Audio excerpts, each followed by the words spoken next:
Assalamualaikum, jumpa lagi. Nah, kali ini kita kembali membahas tentang soal TKP, di mana soalnya sudah part 3. Dan bagi teman-teman yang baru menonton bisa melihat video sebelumnya untuk bagian 1 dan juga bagian 2-nya. Dan soal-soal seperti ini biasanya sering muncul pada tes CPNS ataupun P3. Oleh karena itu, agar lebih mudah bisa menjawab soal TKP ini, maka kita harus lebih banyak membaca ataupun mempelajari soal yang berkaitan dengan tes TKP. Jadi ini kata kunci dari mempelajari soal, kita harus lebih banyak-banyak membaca soal bagian tersebut. Dengan begitu kita bisa lebih mudah memahami dan juga bisa lebih mudah membedakan mana jawaban yang memiliki nilai tertinggi. Oke, sebelum kita lanjut untuk membaca soalnya, terlebih dahulu saya minta tolongnya untuk klik subscribe, like, dan juga komen. Dan terima kasih banyak bagi yang sudah subscribe. Untuk soal yang pertama, agar semua pegawai di kantor dapat mengikuti acara in-house training, maka sebagai panitia kegiatan tersebut Anda akan A. Menyelenggarakan IHT di hari libur, B. Menyelenggarakan IHT pada jam istirahat, C. Menyelenggarakan IHT setelah jam kantor selesai, D. Menyelenggarakan IHT secara bertahap sehingga tidak mengganggu kinerja instansi Anda, dan E. Meminta pendapat rekan-rekan kapan sebaiknya IHT dilaksanakan. Oke, di sini sebelum kita menjawab soalnya, terlebih dahulu kita pahami kata kunci dari soal ini, di mana agar ini tuntutannya, di mana agar semua pegawai kantor dapat mengikuti acara in-house training atau IHT. Maka di sini sebagai panitia, tindakan apa yang harus kita lakukan? Untuk yang A, menyelenggarakan IHT di hari libur. Nah, ini efektif ya, di hari libur artinya tidak ada kegiatan yang bisa mengganggu pegawai kantor untuk mengikuti acara IHT tersebut. Namun di sini coba kita cek B, C, D, dan E-nya di mana untuk mengetahui nilai tertingginya ya. Kemudian yang B, menyelenggarakan IHT pada jam istirahat. Ini artinya tidak ada kegiatan kantor. Namun untuk jam istirahat ini kurang tepat ya, dimana biasanya jam istirahat ini kurang singkat dan tidak mungkin bisa minimalisir acara in-house training tersebut. Bisa saja ini bisa melebihi jam istirahat nantinya. Oleh karena itu ini kurang efektif. Kemudian yang C, menyelenggarakan IHT setelah jam kantor selesai. Ini juga sama. Setelah jam kantor selesai ini kita secara tidak langsung menambah pekerjaan pegawai kantor, di mana tentunya ingin beristirahat juga ya setelah selesai kerja seharian. Dan ini kurang efektif untuk yang C-nya. Kemudian yang D, menyelenggarakan IHT secara bertahap sehingga tidak mengganggu kinerja instansi Anda. Ini oke ya. Coba kita cek yang E-nya. Meminta pendapat rekan-rekan kapan sebaiknya IHT dilaksanakan. Meminta pendapat. Nah, ini yang bagus ya. Dimana dengan meminta pendapat rekan-rekan, kita bisa membuat semua karyawan kantor ini dapat mengikuti acara in-house training atau IHT tersebut. Jadi nilai tertingginya adalah yang E ya. Dan kedua tertinggi tentu yang D, yakni secara bertahap juga oke. Nilai ketiga adalah yang A, ini menyelenggarakan IHT di hari libur. Ini juga oke, namun yang lebih efektifnya tentu yang E ya. Dan nilai terendahnya adalah yang B dan C, ini 2 dan 1. Kita lanjut pertanyaan nomor 2. Saya ditugaskan untuk menghadiri seminar menggantikan atasan. Pada saat yang bersamaan saya sedang mengerjakan laporan yang tidak terlalu mendesak. Sikap saya akan A, menyelesaikan laporan terlebih dahulu karena bisa saja diminta oleh atasan sewaktu-waktu. B, laporan tersebut akan menjadi merepotkan kalau tertunda. C, menghadiri seminar tersebut. D, menghadiri seminar tersebut agar dapat menghindari dari tugas laporan.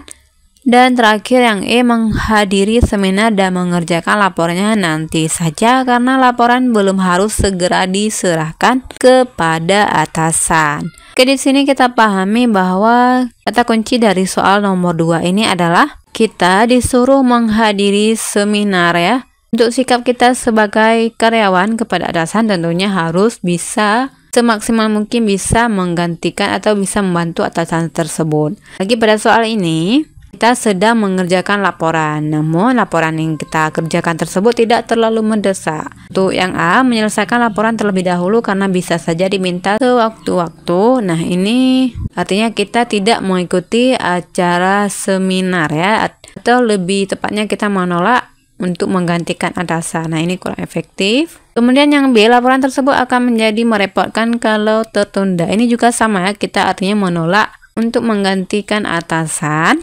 Selanjutnya yang C, menghadiri seminar tersebut. Nah, ini oke. Namun kita cek juga D dan E-nya. Untuk yang D, menghadiri seminar tersebut agar dapat menghindari tugas. Ini kata agar dapat menghindari tugas. Nah, ini bukan jawaban yang efektif ya. Selanjutnya yang E, menghadiri seminar dan mengerjakan laporannya nanti. Ini oke ya. Kita juga menghadiri seminar dan juga mengerjakan laporannya setelah seminar. Namun di sini coba kita cek nilai tertingginya ya, yakni nilai tertingginya adalah yang C ya, menghadiri seminar. Kemudian kedua tertingginya yang E. Nah, kalimat C dan E-nya ini sama-sama ya, artinya sama-sama menghadiri seminar dan setelah itu baru menyelesaikan tugas yang tidak terlalu mendesak. Kemudian ketiga tertinggi adalah yang A dan nilai terendahnya adalah yang B dan yang D.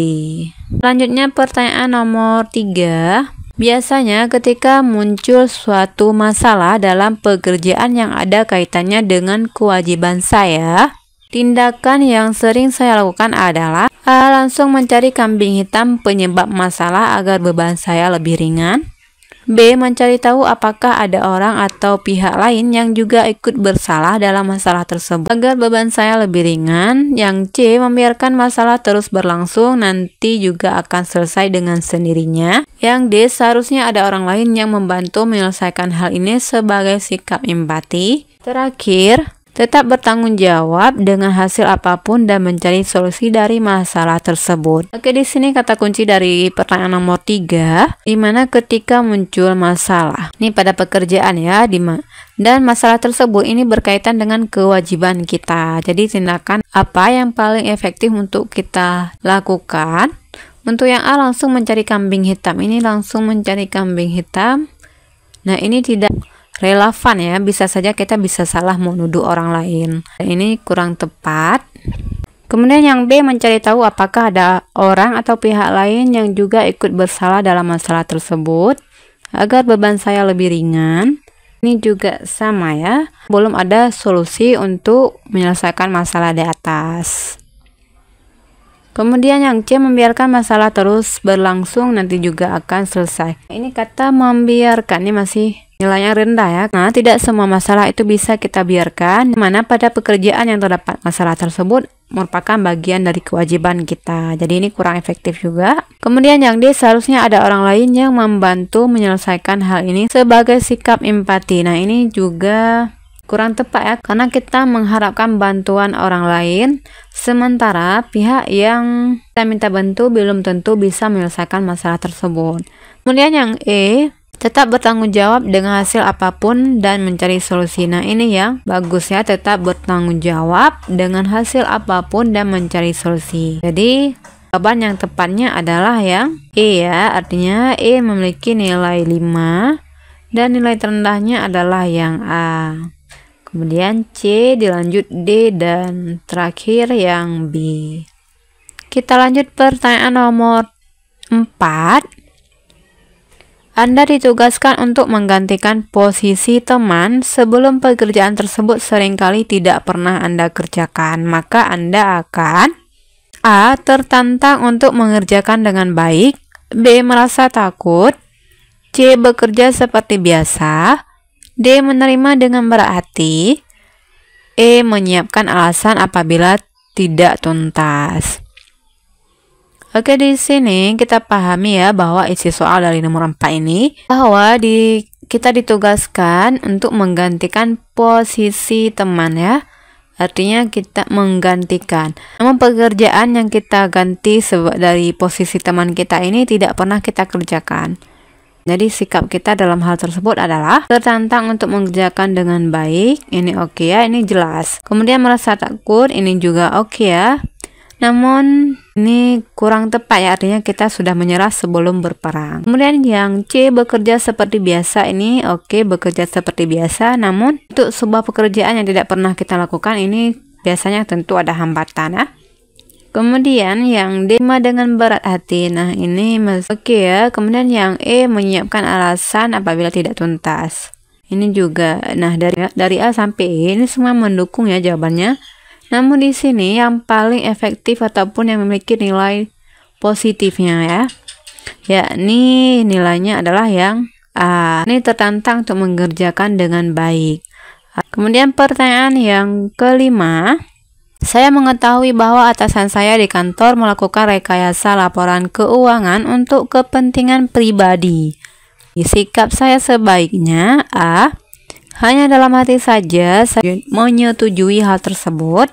B. Wajar karena hal tersebut sering terjadi di kantor manapun. C. Tidak ingin terlibat dalam proses rekayasa tersebut dan sebisa mungkin mengingatkan bahwa hal itu tidak baik. Kemudian yang D melaporkan atasan tersebut kepada pihak yang berwenang. Terakhir, yang E, hal semacam itu memang sudah menjadi tradisi yang tidak baik di lingkungan kerja manapun. Oke, di sini untuk pertanyaan nomor 5 adalah dimana kita mengetahui ya atasan kita di kantor melakukan rekayasa laporan. Nah, di sini sikap kita hanya diam saja dalam hati, artinya kita tidak melakukan tindakan apapun atau dengan sengaja kita membiarkan hal tersebut terjadi. Dan ini kita palang kurang efektif. Kemudian yang B, wajar karena hal tersebut. Ini juga sama ya, berarti kita membiarkan hal tersebut terjadi. Nah, ini yang C nya tidak ingin terlibat dalam proses rekayasa. Ini tidak ingin terlibat, ini bagus ya. Dan mengingatkan. Nah, ini juga oke. Kita memang sebagai karyawan harus sebisa mungkin mengingatkan atasan tentang risiko apabila merekayasa laporan keuangan. Kemudian yang D, melaporkan atasan tersebut kepada pihak yang berwenang. Nah, ini oke ya. Kemudian yang E nya, hal itu memang sudah menjadi tradisi. Ini juga sama seperti A sama B. Artinya kita membiarkan hal tersebut terjadi. Jadi di sini nilai tertingginya adalah yang C. Oke, cukup sampai dengan 5 pertanyaan. Semoga dapat dipahami ya, dan bisa membantu teman-teman dalam menjawab soal TKP nantinya. Oke, sekian dulu. Assalamualaikum warahmatullahi wabarakatuh.